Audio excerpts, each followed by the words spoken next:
بسم الله الرحمن الرحيم نحمده ونصلي على رسوله الكريم اما بعد۔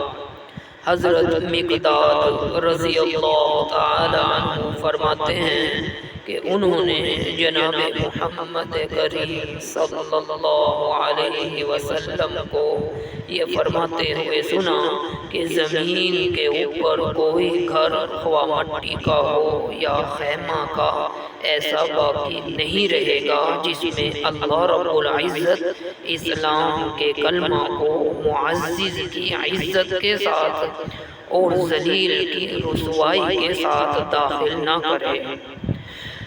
پس جو لوگ خوشی سے اسلام کو قبول کریں گے ان کو اللہ رب العزت معزز بنا کر اس کلمہ کا اہل قرار دے گا، اور جو لوگ خوشی سے قبول نہ کریں گے اسلام کو اللہ رب العزت ان کو ذلیل کر کے رکھ دے گا، تو وہ لوگ اس کلمہ کے مطیع اور فرما بردار ہونے پر مجبور ہوں گے، اس طور پر کہ وہ جزیہ ادا کر کے اسلامی ریاست میں رہ سکیں گے۔ حضرت مقداد رضی اللہ تعالیٰ عنہ فرماتے ہیں کہ میں نے پھر یہ سن کر عرض کیا، یا رسول اللہ صلی اللہ علیہ وسلم، پھر تو چاروں طرف اللہ ہی کا دین ہوگا۔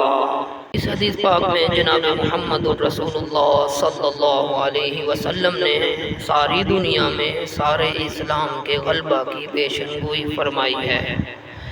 تو اب دیکھنے کی بات یہ ہے کہ اب دین ساری دنیا میں پھیل چکا ہے یا پھیلنا باقی ہے۔ اس کے مختلف جوابات ہیں۔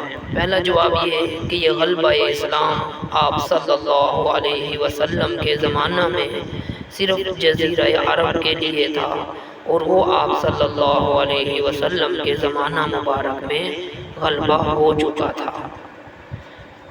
دوسرا جواب یہ ہے کہ یہ پوری دنیا میں غلبہ مراد ہے اسلام کا۔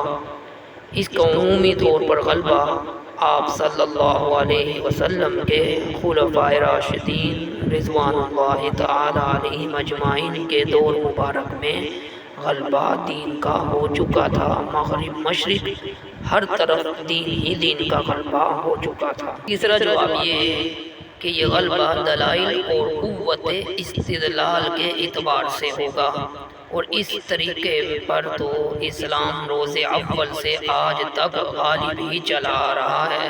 دلائل کی دنیا میں کون ہے جو اسلام کا مقابلہ کر سکے؟ چوتھا جواب یہ کہ یہ غلبہ مکمل طور پر حضرت عیسیٰ علیہ السلام کے دور میں حاصل ہوگا۔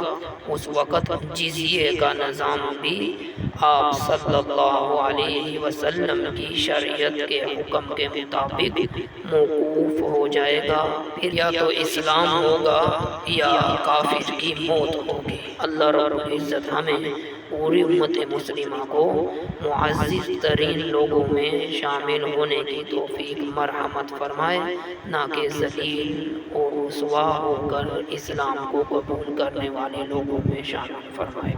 وآخر دعوانا ان الحمد للہ رب العالمین۔